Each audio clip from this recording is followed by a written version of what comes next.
ह्रीं नमो अर्हन्ताणं। ॐ ह्रीं नमो सिद्धाणं। ॐ ह्रीं नमो आयर्याणं। ॐ ह्रीं नमो उवज्झायाणं। ॐ ह्रीं नमो लोये सब्बशाहूणं। एसो पंचनमुक्कारो सब पामपणासनो। मंगलानं च सब्देसिं परमं हवै मंगलम्। परमं हवै मंगलम्। जिसको चौयार करना हो 1 घंटे तक 4 आर वाणी होने का त्याग है। जो सामयिक नहीं करते उनको संवर 5 आस 18 पाप से करने का त्याग है। ये अच्छा करवा दिया आपने वंदना में। आराध्य देव के चरणों में वंदन। आदरणीय समणी जी, उपस्थित भाइयों तथा बहनों, आज हम जैन तत्व विद्या के अंतर्गत 17वें बोल की चर्चा करेंगे। तो 17वें बोल में ज्ञान के 8 आचारों की चर्चा की गई है। इससे पहले हम जाने कि ज्ञान क्या है। ज्ञान का मतलब होता है जानना। तो ज्ञान का मतलब क्या होता है? जानना। और ज्ञान क्या है? आत्मा का स्वाभाविक गुण है। ज्ञान आत्मा का स्वाभाविक गुण है, क्योंकि संसार में ऐसा कोई जीव नहीं जिसके पास ज्ञान न हो। संसार के सभी प्राणी के पास ज्ञान है। यदि ज्ञान न हो तो जीव और अजीव में कोई भी अंतर नहीं रहेगा। ज्ञान होने से ही हमें पता चलता है ये जीव है, ये अजीव नहीं। क्योंकि अजीव में ज्ञान नहीं होता है, जीव में ही ज्ञान होता है। आगमों में यह तक कहा गया है, अक्षर का अनंतवा भाव, उतना ज्ञान तो हर प्राणी में विद्यमान ही रहता है। यदि उतना ज्ञान न हो तो जीव और अजीव में कोई भी भेद नहीं होगा। संसार के प्रत्येक प्राणी में ज्ञान होता है। न्यूनतम 2 ज्ञान और मिनिमम 4 ज्ञान होता है। यानी कम से कम 2 ज्ञान अथवा 2 अज्ञान हर प्राणी की होगा। यदि सम्यक्त्व है, उनके पास 2 ज्ञान होगा, मति ज्ञान और श्रुति ज्ञान। यदि मिथ्यात्वी जीव है, उनके पास 2 अज्ञान होगा, मति अज्ञान और श्रुत अज्ञान। अधिक से अधिक 3 ज्ञान और 4 ज्ञान भी हो सकते हैं। मति ज्ञान, श्रुत ज्ञान, अवधि ज्ञान, ये 3 ज्ञान। और ज्यादा होने से 4 ज्ञान, मति ज्ञान, श्रुत ज्ञान, अवधि ज्ञान और मनपरे ज्ञान। केवल ज्ञान की बात अलग है, क्योंकि केवल ज्ञान की प्राप्ति होने के बाद शेष जो 4 ज्ञान है उनका कोई भी महत्व नहीं होता है, क्योंकि केवल ज्ञान में ही सारे ज्ञान कन्वर्ट हो गए। इसलिए अकेला ही केवल ज्ञान रह गया, बाकी सारा जो भी आवरण था वो हट गया, केवल ज्ञान प्राप्त हो गया। उसमें 4 ज्ञान होते वो इंक्लूड हो जाते, इसलिए उसके बाद उनका कोई महत्व नहीं होता है, क्योंकि केवल ज्ञान की प्राप्ति हो गई। तो कहने का मतलब यह है कि संसार के सभी प्राणी में ज्ञान अवश्य होता है। अगर ज्ञान न हो तो जीव और अजीव का कोई भी अंतर नहीं रहेगा। तो ये जो ज्ञान है वो आत्मा का स्वाभाविक गुण है। ज्ञान और दर्शन, हर प्राणी में ज्ञान और दर्शन का गुण होता है। ये आत्मा का स्वाभाविक गुण है, नेचुरल क्वालिटी है।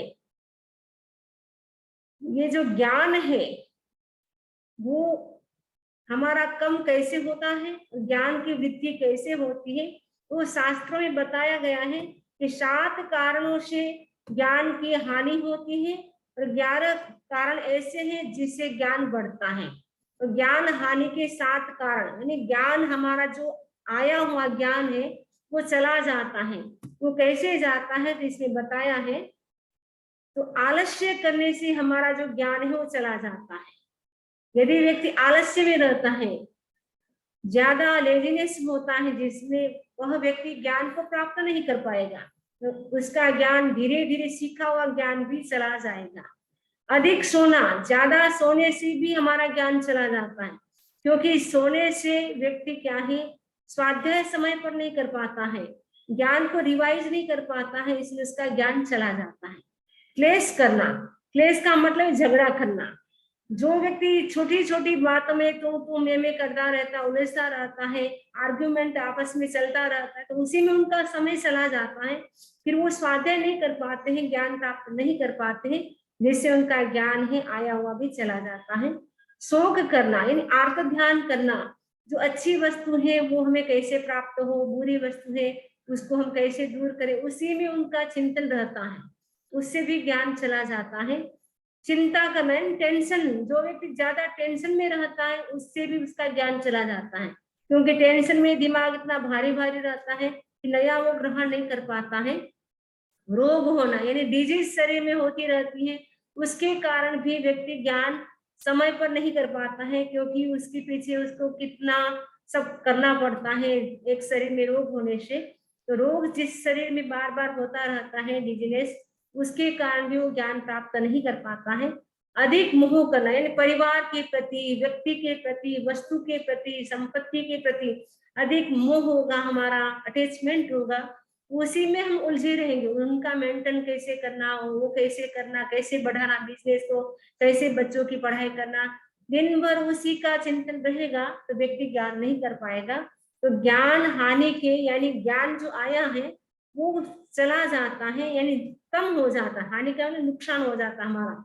हमने इतना ज्ञान प्राप्त किया था, आलस्य किया, ज्यादा सोए या क्लेश में झगड़ा में रहे, या शोक, चिंता, रोग, अधिक मोह, ये जो 7 ऐसे कारण है, रीजन है जिसके कारण हमारा ज्ञान होता है वो कम हो जाता है।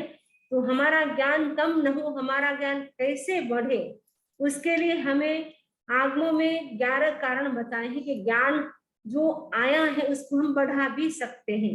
तो कैसे बढ़ा सकते हैं, क्योंकि सबका क्षोभसम समान नहीं होता, सब में ज्ञान समान नहीं होता है। सगे 2 भाई हैं, एक साथ जन्म लेते हैं, उनका भी नॉलेज में बहुत काफी अंतर होता है। एक का ग्रास्पिंग पावर इतना अच्छा होता है, एक बार पढ़ते उसको याद हो जाता है, एक ऐसा होता है बेचारा 10 बार पढ़ता है तो भी याद नहीं होता, साथ में जन्म लिया है फिर भी इतना अंतर होता है ज्ञान का, क्योंकि क्षोभसम सबका समान नहीं होता है। ज्ञानावणी कर्म का क्षोभसम सबका समान नहीं होता है। तो ज्ञानावणी कर्म का हमारा क्षोभसम कैसे हो, उसके लिए ये 11 बातें हैं। ये 11 बातें अपना करके हम अपने ज्ञान को बढ़ा सकते हैं। सबसे पहला उद्यम, उद्यम का मतलब पुरुषार्थ करना, हार्ड वर्क करना। जितना हम पुरुषार्थ करेंगे ज्ञान प्राप्त करने के लिए, उतना हमारा ज्ञान बढ़ेगा। दूसरा है नींद कम लेना, क्योंकि ज्यादा सोना, हमने देखा कि ज्यादा सोने से हमारा ज्ञान तो कम हो जाता है। तो नींद आप कम लेंगे तो आप समय पर उठेंगे, तो स्वाध्याय करेंगे, ज्ञान करेंगे। तो नींद कम लेने से भी ज्ञान बढ़ता है, क्योंकि आपको टाइम ज्यादा मिल जाएगा।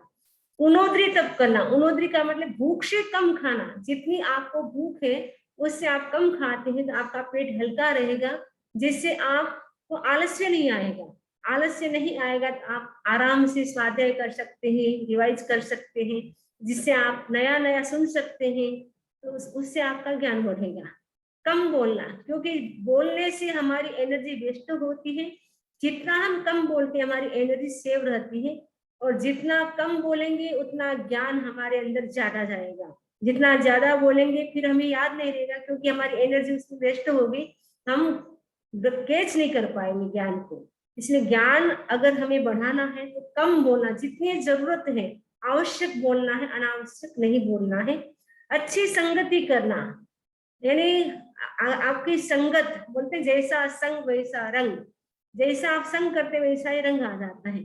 यदि आप अच्छे व्यक्ति की संगति करते, अच्छे दोस्त आपके, अच्छे फ्रेंड सर्कल है जो ज्ञान की बातें करते रहते हैं, दूसरों की निंदा नहीं करते, दूसरों की चुगली नहीं करते हैं, ऐसे दोस्त आपके, ऐसे फ्रेंड है, तब तो आपका ज्ञान बढ़ता है।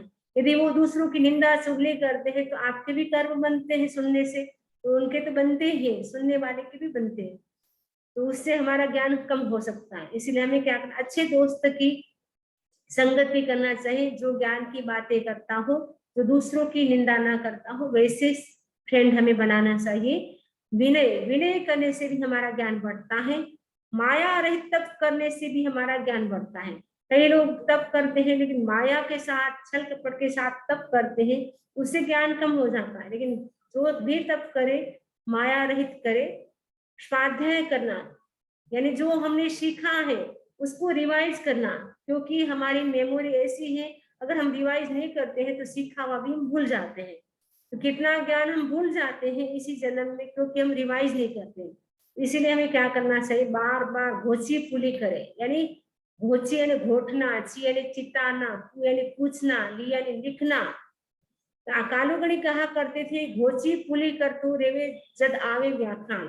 व्याकरण यदि ग्रामर सीखना है तो घोची पुली करना जरूरी है। वैसे ज्ञान को हमें बढ़ाना है तो हमें क्या करना होगा, घोची पुली करना। उसके लिए हमें स्वाध्याय करना, बार बार पूछना, बार बार लिखना, वो हम बार बार रिवाइज करना, वो बार बार हम करते रहेंगे, तब हमारा ज्ञान बढ़ेगा। ज्ञानी से ज्ञान सीखना, कोई व्यक्ति ज्ञानी है तो उनसे आप सीखने की कोशिश करें, उनका समय बर्बाद न करें, लेकिन उनसे सीखने की कोशिश करें कि नया बोल हमें बताए, नई बात बताए, जिससे आपका ज्ञान और इम्प्रूव हो सकता है। संसार असार मानी, यानी ये संसार क्या है, असार है, इसमें कोई भी सार नहीं है। ऐसा चिंतन करके परिवार के प्रति, संपत्ति के प्रति हमारा अटैचमेंट है, उसको कम करें। अटैचमेंट कम करेंगे तो आपका ज्ञान बढ़ेगा, वरना आप उसी में उलझे हुए रहेंगे। ये ज्ञान वृद्धि के 11 प्रकार हैं और ज्ञान हानि के 7 प्रकार थे। तो ज्ञान हमारा कैसे बढ़ सकता है, कैसे कम हो सकता है, वो आपने जाना। तो हमें आज चर्चा करनी है ज्ञान के 8 आचार की।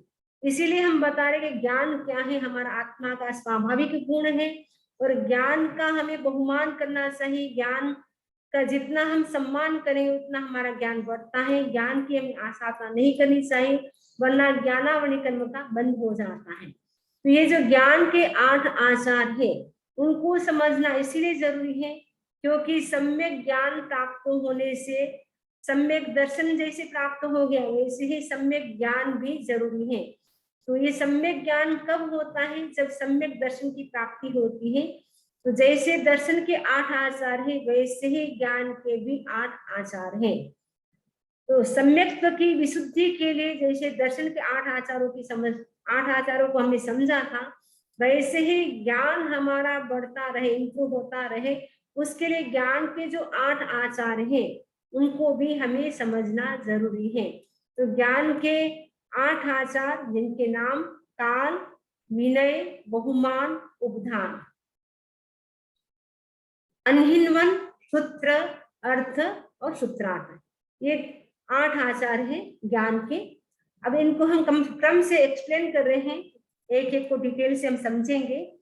तो ज्ञान के जो 8 आचार है उसमें पहला आचार है काल। काल का मतलब समय। श्रुत का अध्ययन करने के लिए निर्दिष्ट काल में श्रुत का अभ्यास करना चाहिए। यानी श्रुत का मतलब है शास्त्र। शास्त्र का अगर हमें अध्ययन करना है, उनका टाइम पीरियड फिक्स होता है, क्योंकि सभी कामों के लिए टाइम फिक्स होता है। तो शिष्य ने गुरु से प्रश्न पूछा, ज्ञान तो मोक्ष का कारण है, फिर उसमें काल और अकाल का क्या मतलब है।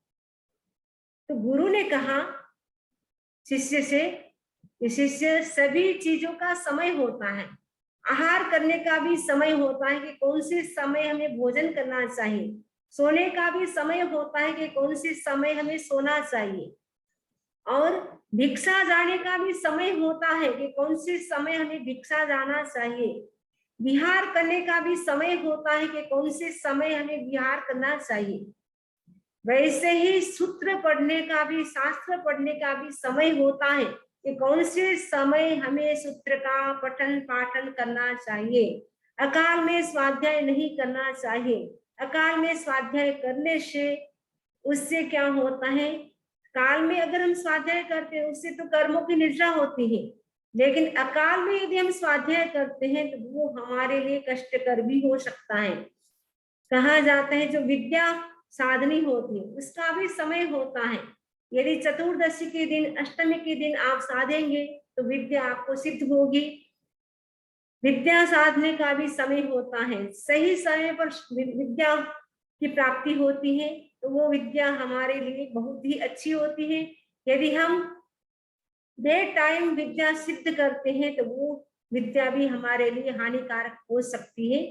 वैसे ही सूत्र का जो पठन पाठन है वो समय पर अगर हम करते हैं तो निर्जरा का माध्यम बनता है। यदि वो अकाल में यानी बे टाइम जो समय नहीं है शास्त्र स्वाध्याय का, उस समय यदि हम स्वाध्याय करते हैं उससे क्या होता है, हमें नुकसान भी हो सकता है। एक शिष्य था, वो स्वाध्याय कर रहा था, शास्त्र का बड़ा वो स्वाध्याय करने में रुचि रखता था, तो आए दिन वो प्रतिदिन वो स्वाध्याय करता था। एक दिन स्वाध्याय में इतना लीन हो जाता है उसे पता ही नहीं चलता है। कभी कभी इतना आनंद आता है स्वाध्याय करने में इस समय का पता नहीं चलता है। तो वो स्वाध्याय कर रहा था, स्वाध्याय में इतना लीन हो गया, इतना कंसंट्रेट हो जाता है, एकाग्र हो जाता है, उसी समय का पता नहीं चला कि अब समय नहीं है स्वाध्याय करने का, शास्त्र पठन करने का, शास्त्र का मतलब स्वाध्याय करने का टाइम नहीं है, उसे ध्यान नहीं रहा। वो रश्मिकालिक सूत्र का या उत्तराधन पता नहीं, वो शास्त्र का स्वाध्याय कर रहा था जोर जोर से बोल बोल के, क्योंकि वो सनसेट का टाइम हो रहा था। सनसेट के टाइम में शास्त्र का स्वाध्याय नहीं करना चाहिए, क्योंकि सनसेट हो उस समय पढ़ना नहीं चाहिए, उस समय भोजन नहीं करना चाहिए, उस समय सोना भी नहीं चाहिए, उस समय भोग भी नहीं करना चाहिए। ये चार चीजें सनसेट के समय नहीं करनी चाहिए। तो सनसेट के समय स्वाध्याय नहीं करना चाहिए, उस समय केवल मंत्र ही कर सकते हैं। जिस समय सनसेट हो रहा हो उस समय मंत्र करना चाहिए, क्योंकि उस समय जो देवी देवता होते हैं वो चक्कर लगाते रहते हैं। जो व्यंतर जाति के देव होते हैं वो क्या करते हैं, मनुष्य गति में, मनुष्य लोक में वो क्या करते हैं, चक्कर लगाते, फेरी लगाते हैं। उस समय यदि कोई शास्त्र का स्वाध्याय करता है तो क्योंकि देवी देवता होते हैं उनको भी स्वाध्याय अच्छा लगता है शास्त्रों का। यदि वो घूम रहे हैं, वो कोई स्वाध्याय कर रहा है, वो उनका मन स्वाध्याय में रह जाने से उनका जो काम करना था वो रह जाता है, जिसके कारण वो कुपित भी हो सकते, गुस्से भी हो सकते हैं। इसीलिए अकाल में स्वाध्याय नहीं करना चाहिए। वो शिष्य स्वाध्याय कर रहा था, एक सम्यक भी देव ने अधिज्ञान से देखा कि अकाल में ये स्वाध्याय कर रहा है, कोई मिथ्या भी देव उसको ठग न ले, उसको कोई नुकसान न पहुंचाए, इसलिए वो सम्यक देव क्या करता है, एक ग्वालिन का रूप बना करके सिर के ऊपर छाछ लेकर के वो उपाश्रय के आसपास में जोर जोर से बोल रहा है, छाछ ले लो, छाछ ले लो, छाछ ले लो, छाछ ले लो। बार बार वो जोर जोर से बोलता है। ये शिष्य स्वाध्याय कर रहा था, उसको बड़ा डिस्टर्बेंस हो रहा था। उसने सोचा कि ये कैसा ग्वाला है, ग्वालिन है जो ये टाइम भी नहीं है छाछ बेचने का, और छाछ बेच दो, छाछ ले लो, छाछ ले लो। वो शिष्य जोर से बोलता है उस ग्वालिन को, अरे ग्वालिन ये कोई छाछ बेचने का टाइम है, तो सनसेट का टाइम हो रहा है। तो ग्वालिन ने अवसर देकर के कहा, अरे ये भी कोई शास्त्र पढ़ने का समय है, ये शास्त्र पढ़ने का समय नहीं है, आप शास्त्र का स्वाध्याय कैसे करें अकाल में। शिष्य ने देखा, अरे मेरे से गलती हो गई, मेरी मिस्टेक हो गई, मैंने घड़ी नहीं देखी और ये तो सनसेट का समय हो रहा है, तो आपने कृपा कराई, आपने मेरे को जागृत किया, तो वो देव प्रकट होता है। तो मैं इसीलिए आपके लिए जानबूझ करके मैं रूप बना करके आया था ग्वालिन का, आपको समझाने के लिए। ऐसे आप नहीं मानते, लेकिन आपको मैंने पूरे एग्जाम्पल से समझाया, प्रैक्टिकल करके बताया, इसलिए आपको समझ में आ गया। ये कहने का मतलब है अकाल में स्वाध्याय करने से जो मिथ्या देव होते हैं वो हमें नुकसान पहुंचा सकते हैं, क्योंकि वो स्वाध्याय वो करेंगे, उनका टाइम पर काम नहीं होगा तो हमारे पे वो कुपित भी हो सकते हैं, गुस्से भी हो सकते हैं। इसलिए अकाल में स्वाध्याय कभी भी नहीं करना चाहिए, ये आगमों में बताया गया है। तो पहला है काल, दूसरा है विनय। विनय का मतलब है ज्ञान प्राप्ति के प्रयत्न में विनय करना। ज्ञान कब आता है, जब विनय करते हैं। अगर हम विनय नहीं करते हैं तो हमें ज्ञान भी प्राप्त नहीं होता है। इसलिए जो भी हम ज्ञान करें विनय के साथ करें, विनय के साथ यदि हम करते हैं ज्ञान तो हमें प्राप्त होता है। इसीलिए गुजराती में भी कहावत है, विद्या विनय थी शोभे छे। આપણી પાસે जो विद्या છે એ ક્યારે શોભે છે, જ્યારે આપણા અંદર વિનય હોય, વિનયનો ગુણ હોય ત્યારે વિદ્યા શોભે। જ્યાં સુધી આપણા અંદર વિનય ન હોય ત્યાં સુધી વિદ્યા પણ કેટલી બધી હોય એ શોભે નહીં. વિદ્યા વિનયથી શોભે છે. यानी विद्या की प्राप्ति भी विनय से होती है. जिसमें जितनी विनम्रता होती है उतना ही ज्ञान ज्यादा प्राप्त करता है. जो अहंकारी होता है, जिसमें ईगो प्रॉब्लम होती है, वो ज्ञान को प्राप्त नहीं कर सकता है. अगर ज्ञान भी प्राप्त हो जाए तो उसका टिकेगा नहीं, लंबे समय तक रहेगा नहीं. 10वें काले क्षेत्र का जो 9वां अध्ययन है उसका पूरा नाम ही विनय समाधि है. अपन पढ़ेंगे विनय चैप्टर 9वां जो 9th चैप्टर है वो विनय पे पूरा है कि गुरु को शिष्य के साथ कैसा व्यवहार करना चाहिए. यदि गुरु की वो आसाधना करता है, गुरु का वो विनय नहीं करता है, उससे बोधि की प्राप्ति नहीं होती है. बोधि का मतलब है सम्यक दर्शन, सम्यक ज्ञान, सम्यक चारित्र की प्राप्ति नहीं होती. बोधि के बिना उसका मोक्ष भी नहीं होता है. यानी गुरु की आसाधना करने से मोक्ष भी नहीं होता है. गुरु चाहे छोटे हो, चाहे बड़े हो, चाहे अल्पज्ञ हो, चाहे बहुत ज्ञान हो. कई गुरु ऐसे होते हैं जिनमें ज्ञान बहुत कम होता है, कुछ गुरु बहुत ज्ञानी होते हैं, कोई छोटी उम्र वाले भी आचार्य बन जाते हैं. तो आगमों में कहा है कि चाहे गुरु की उम्र छोटी हो, चाहे बड़ी हो, चाहे ज्ञान कम हो, चाहे ज्यादा हो, लेकिन गुरु है तो उनका रेस्पेक्ट करना चाहिए, विनय करना चाहिए. यदि गुरु का विनय नहीं करते हैं तो हमें बोधि की प्राप्ति नहीं होती, यानी हमारा मोक्ष नहीं होगा. विनय प्राप्त नहीं करेंगे गुरु का तो हमारा मोक्ष नहीं होगा. इसीलिए विनय को जिन शासन का मूल कहा गया है, जैन धर्म का अगर कोई मूल है तो वो क्या है, रूट क्या है, विनय है. विनय से ही ज्ञान प्राप्त करना चाहिए. यदि विनय नहीं है हम ज्ञान प्राप्त भी नहीं कर सकते हैं. एग्जाम्पल आता है आगमों में, एक हरिकेशी नाम का चंडाल था. वो क्या करता था, प्रतिदिन सैनिक राजा का जो गार्डन था, आम का गार्डन, उसमें से प्रतिदिन वो आम चुरा करके ले जाता था. अपनी पत्नी को शायद चाहिए था, दोहद उत्पन्न हुआ था, इच्छा हुई थी कि मुझे आम चाहिए, सैनिक राजा के उद्यान का जो आम है वो मुझे चाहिए. तो वो क्या करता था, उसकी इच्छा पूर्ति के लिए अपनी पत्नी की, वो प्रतिदिन सैनिक राजा के गार्डन में अंदर नहीं जाता था, बाहर से वो आम को तोड़ करके ले आता था. तो राजा ने सोचा चारों ओर पहरेदार हैं, उसके बावजूद भी आम के जो पेड़ है उसमें से आम कैसे जा रहे हैं, कैसी चोरी हो रही है, पता नहीं चल रहा है. एक दिन अभय कुमार स्वयं पूरी रात पहरा लगाते हैं, चौकी लगाते हैं, पूरी रात जागते हैं, देखता हूं कौन आता है. जैसे रात्रि का समय होता है वह हरिकेशी जो चोर था वो क्या करता है, बाहर ही खड़ा खड़ा, अंदर नहीं जाता है. विद्या बोली, 2 प्रकार की विद्या वो जानता था, अवनामी और उन्नामी.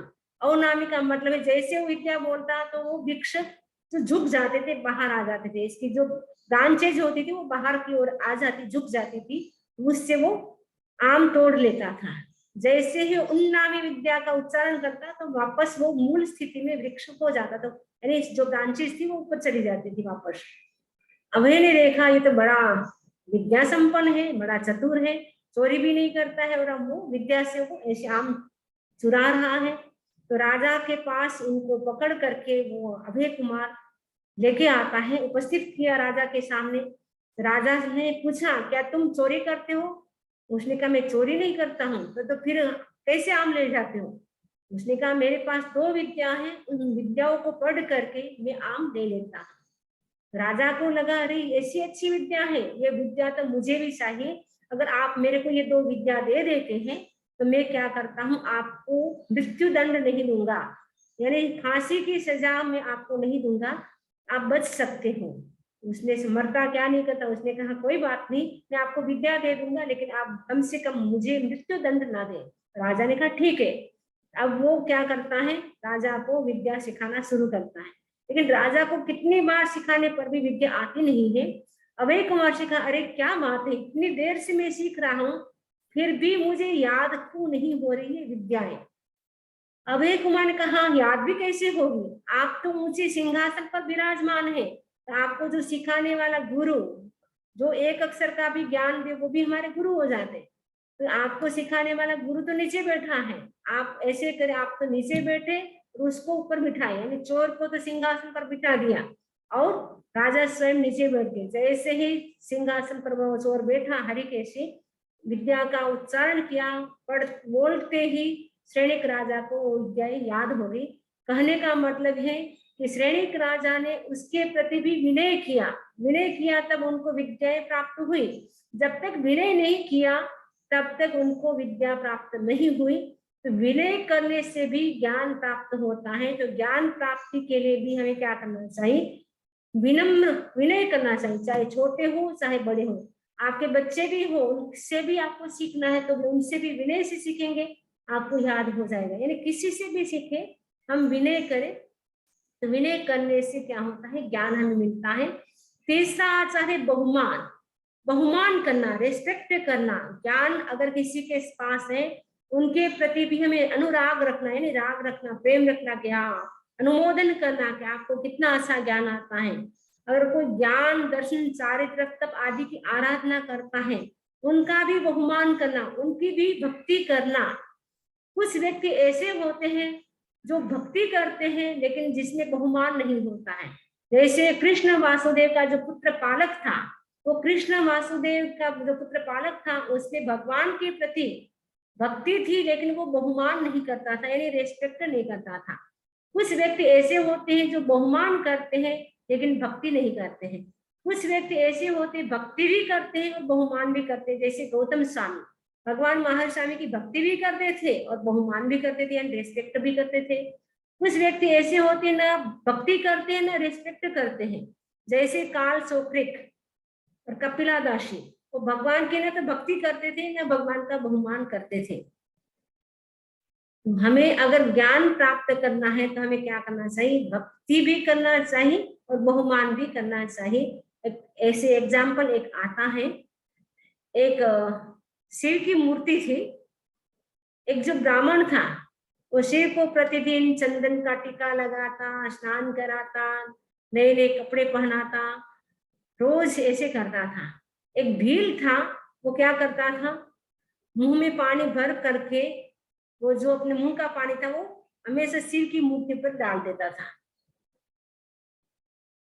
एक दिन भील से शिव बातें कर रहे थे, उस ब्राह्मण ने देख लिया। ब्राह्मण ने कहा, अरे शिव जी, आप किससे बातें करते हैं? तो चंडाल है, हमेशा आपको झूठा पानी कुल्ला करके आपके ऊपर पानी डालता है, उससे आप बातें करते हो।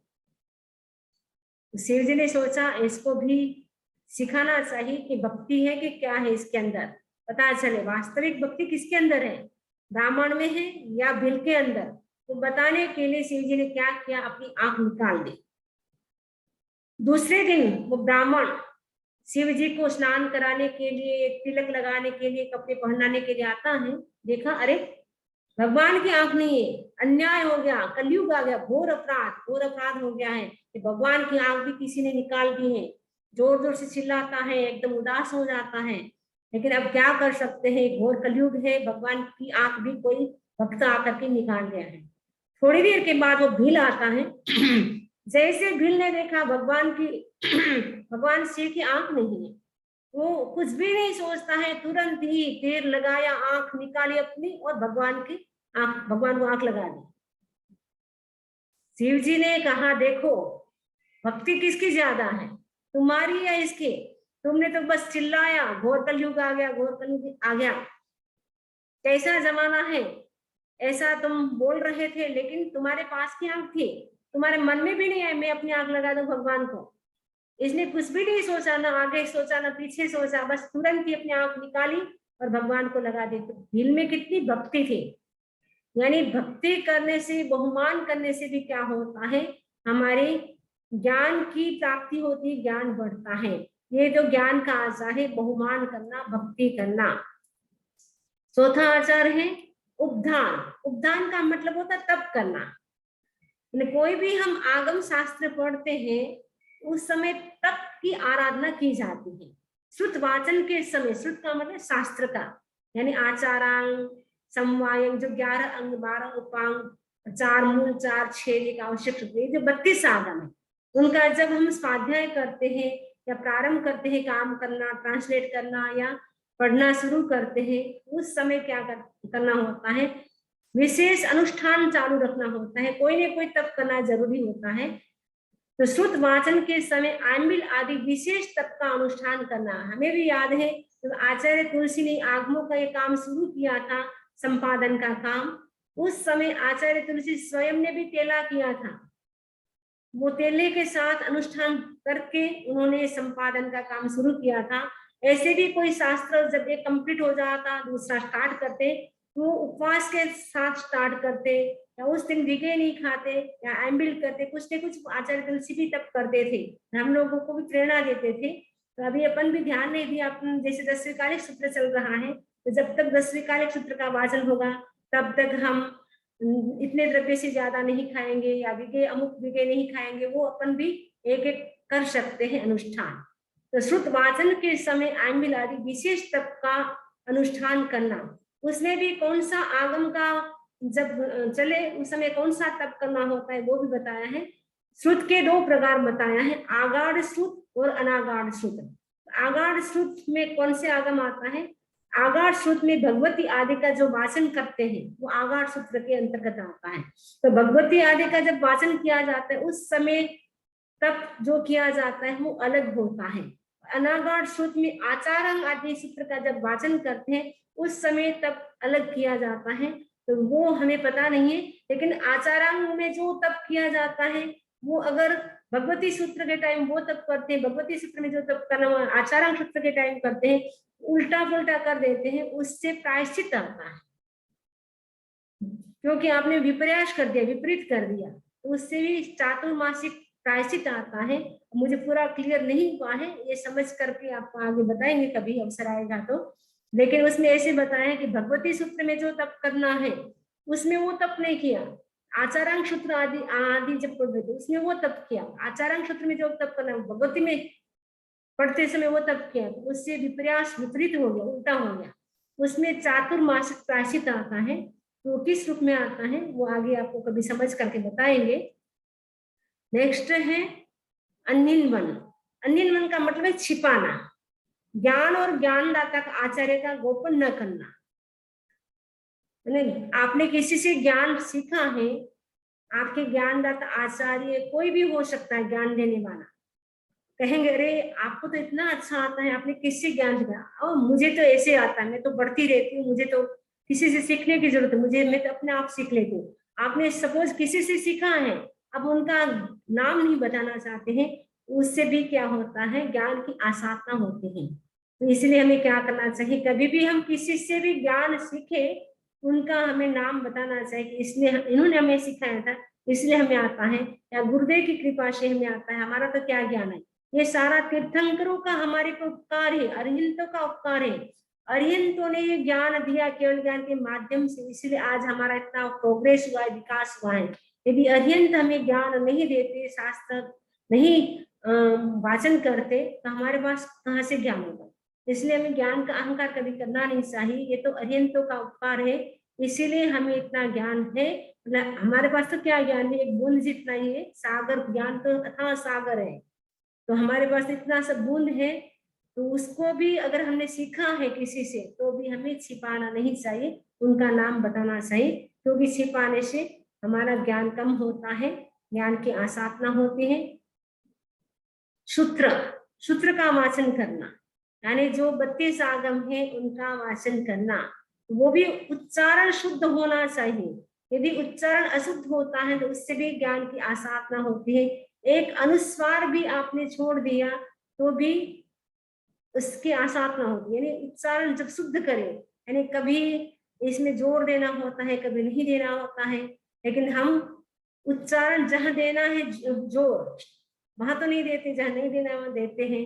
कभी कभी क्या करते हैं, श्लोक का जो श्लोक है उसको बदल देते हैं, यानी उसका जो पद है वो उसको बदल देते हैं। जैसे श्लोक है धम्मो मंगल मुक्कीठम, उसको क्या कर देंगे, धम्मे मंगले मुक्कीठे ऐसे बोल देंगे, तो क्या हो जाएगा, एकदम श्लोक नहीं बदला, लेकिन आपने पद को क्या कर दिया, ऐसे कर दिया।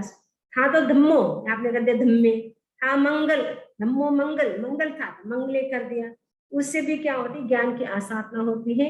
आपने अर्थ बदला नहीं, लेकिन आपने श्लोक को बदल दिया, तो उसमें भी आसाधना होती है। तो सूत्र का जो वाचन करे एकदम उस समय भी शुद्धि होनी चाहिए, आसपास में भी शुद्धि होनी चाहिए, अपनी फिजिकल भी बॉडी की भी शुद्धि होनी चाहिए। क्योंकि अशुद्धि अगर कहीं भी ब्लड लगा हुआ है या कहीं आप शुद्धि नहीं है आपकी शरीर की, उस समय सूत्र का वाचन नहीं करना चाहिए।